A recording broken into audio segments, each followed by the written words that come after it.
Hello everybody, my name's Andrew from BrickMeisterZ, and guess what?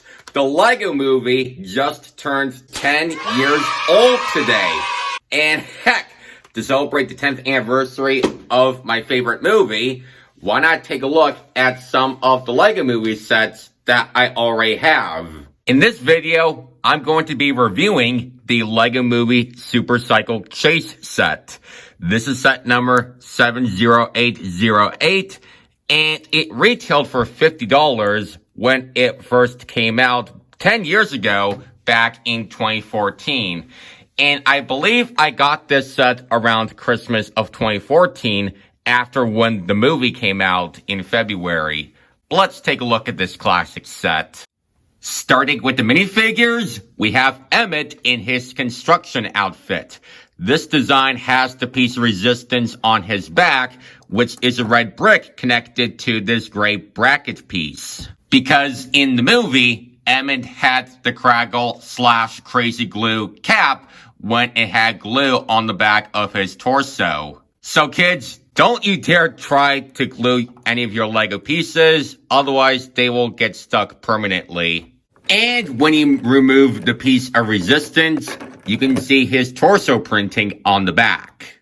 Oh, and this figure has not one, but two face prints. So here's this one with this happy expression, but on the back, I love his screaming expression. Which is, of course, to a reference of one of my BrickMeisterZ videos, Chris Pratt Emmett screaming, which I did make something like that when the Mario movie came out last year. And oh my god, that was hilarious. Next is Wild Style, also known as Lucy. This figure has arm printing on one of her sleeves right there. And she does have a hood piece that you can remove. And you can get a look at her back torso printing. Just like Emmett, Lucy has two different facial expressions. This one has a happy look, and she has an angry look when you remove her hairpiece. Oh, and one difference that I found is that Lucy does not even have the hood printing on her torso. But if you compare another version of her from the Lego Movie 2 sets, she does have her printed hood. And I think that happened before Lego brought back the real hood piece in the Wild Mayhem Starfighter set. And even her hair is a different color in some of those sets from 2019. And this set also includes 3 different Robo-Swats. This first Robo-Swat has a gun with a red light, as well as an aviator cap with goggles. The second Robo-Swat has a Nick cap on the top of his head, as well as a different gun accessory in his hand. And this third Robo-Swat has a police helmet with a visor, and he also has handcuffs.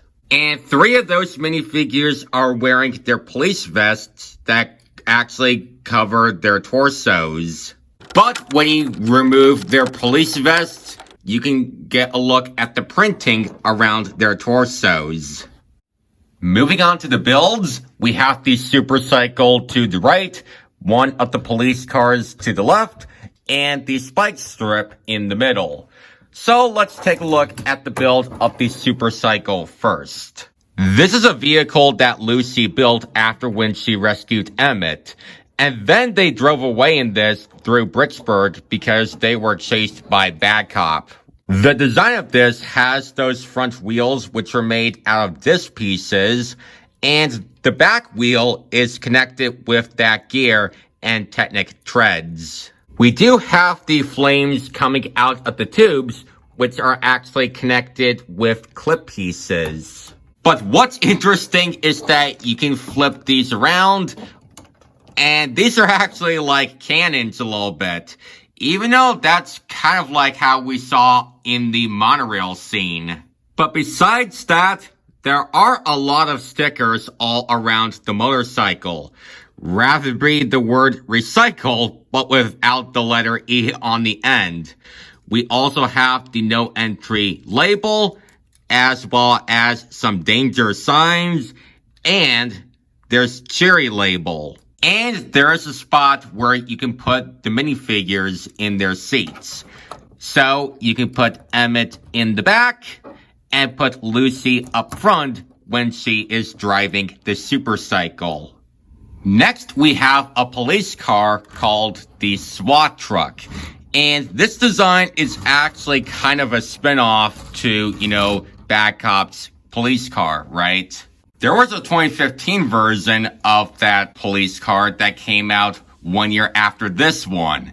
Not like the flying one that appeared in the Bad Cop Pursuit set, the train crash. The SWAT truck does have some lights at the front, as well as the siren on top, and there are a couple of police stickers all around the vehicle.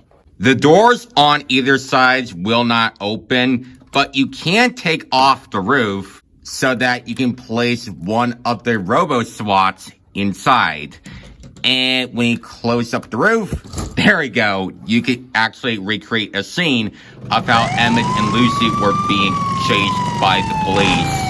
Oh, and in case you remember about the play features of this vehicle, there are bottom flaps that can be opened, and out comes some missiles. There's also the trunk that you can open up, and it can actually shoot out dynamite. And finally, we have a side build of the spike strip. The design of this does have the same Technic threads that the supercycle has. And you can actually roll that into a ball just like this. And then if you press down a Technic lever, the spike strip will go flat. And that's just a weapon that can be used to stop vehicles completely. And I believe that is it for the entire set. So what are my final thoughts? Well, the supercycle turned out good in cycle form, but I do wish this should have been in flight form as a 2-in-1 set, which will go in the line of other LEGO Movie 2-in-1 sets like the Trash Chomper. But other than that, the motorcycle turned out good. I also like the spike strip play feature of how different vehicles stop, and that could be used in the road of your LEGO city. And the SWAT truck, like I said, very different compared to Bad Cop's police car. But I think it would be cool to put Bad Cop's car in this set, while the SWAT truck will be in another LEGO police set. So that's just my opinion. But let me know what you think about this set in the comments below. Also, special thanks to the LEGO Movie for celebrating 10 awesome years. Don't forget to subscribe to BrickMeisterZ so that you don't miss my future videos. Thanks for watching, and I'll see you again next time. Bye.